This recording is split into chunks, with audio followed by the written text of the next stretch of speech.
and thank you so much for joining us on this special show. CNBC-TV18 presents Charging Up the EV Revolution. I'm your host, Parumita Chatterjee. Now, today we are here to talk about the electric vehicle revolution, and India seems to be well on its way. In fact, it's at par with many countries across the globe. Now, as all of us may have heard and read about, moving into electric vehicles has many advantages. For one, it cuts down on pollution, on carbon emissions. It has the potential to create jobs and overall give a big boost to the economy. So there are many advantages of moving into the EV space. However, there are many challenges as well, and we'll discuss that in just a bit.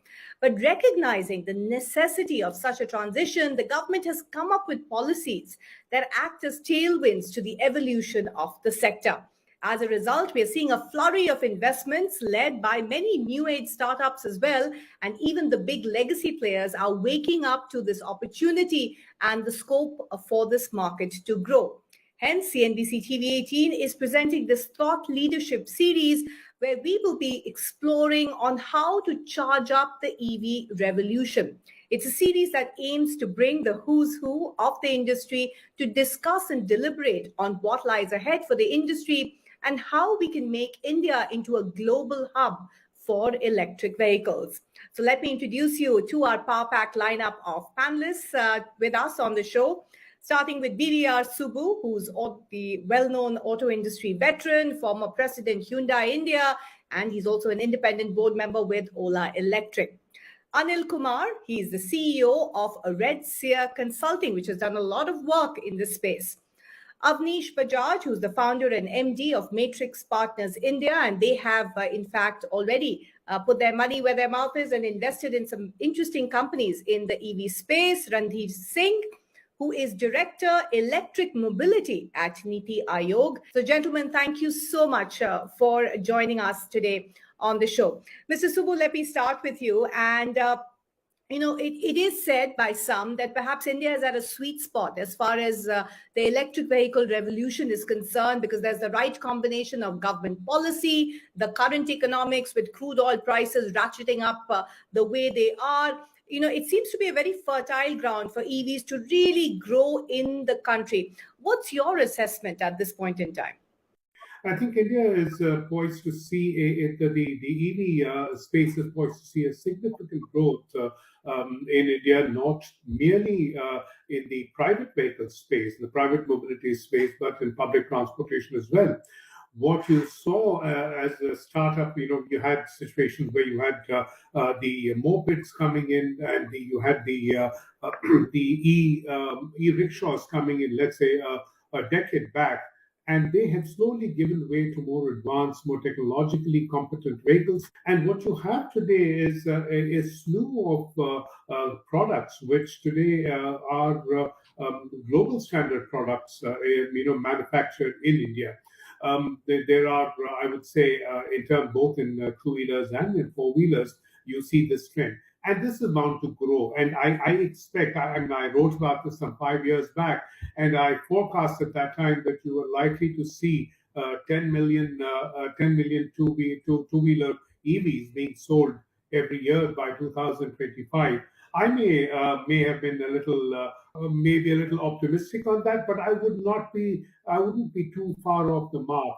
I also wrote then, and this was for the machine tool manufacturers, I wrote then that I expect the top end of cars, about 30% of cars, getting into that space by 2030. I do see that kind of thing coming through. How clearly poised, I think, as I said, a lot of combination of factors are coming together. And let me bring in Randhir Singh, who's Director Electric Mobility at Niti Aayog. And Mr. Singh, Niti Aayog has been spearheading a lot of the policy decisions. You've come up with some very interesting forecasts as well. But the fact of the matter is that if we look at the market, while the potential is huge and, just a year-on-year growth of electric vehicles has been quite dramatic. However, overall, the contribution of the traditional ICE, the internal combustion engines, still plays a very dominant role because of many such factors. How is Niti Aayog sort of looking at the market currently? Because you've come up with very,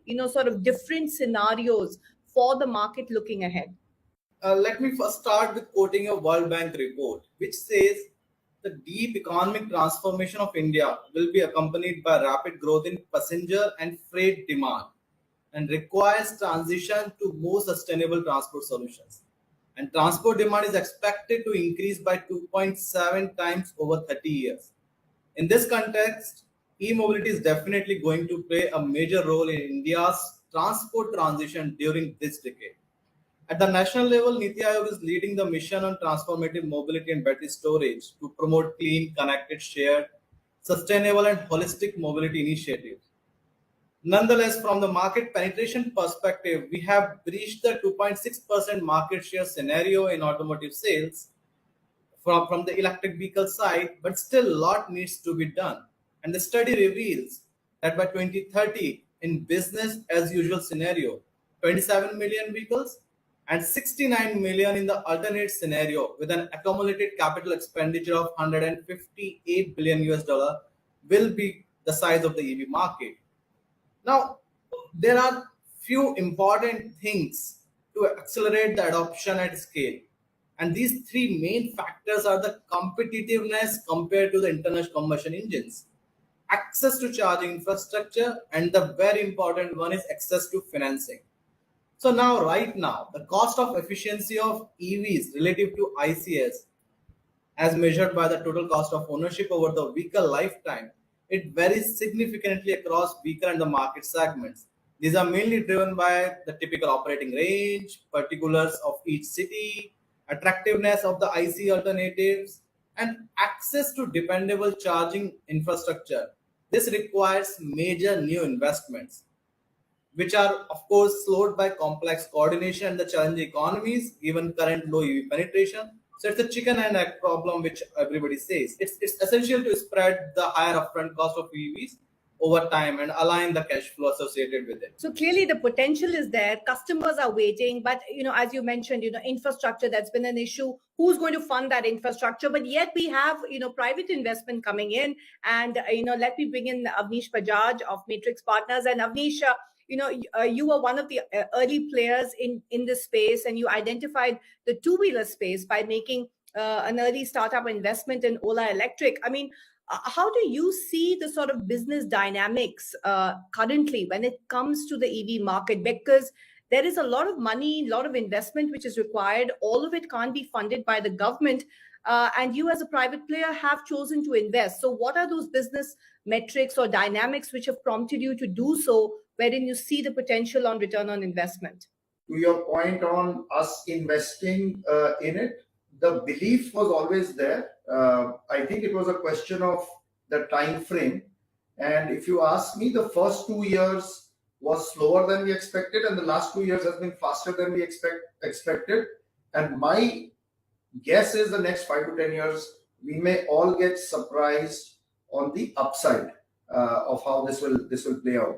You mentioned we invested in two-wheelers. The reality is if you look at the adoption, it started, the place where electric is reasonably penetrated is already the e-rickshaws that, for example, run in Delhi, Gurgaon area.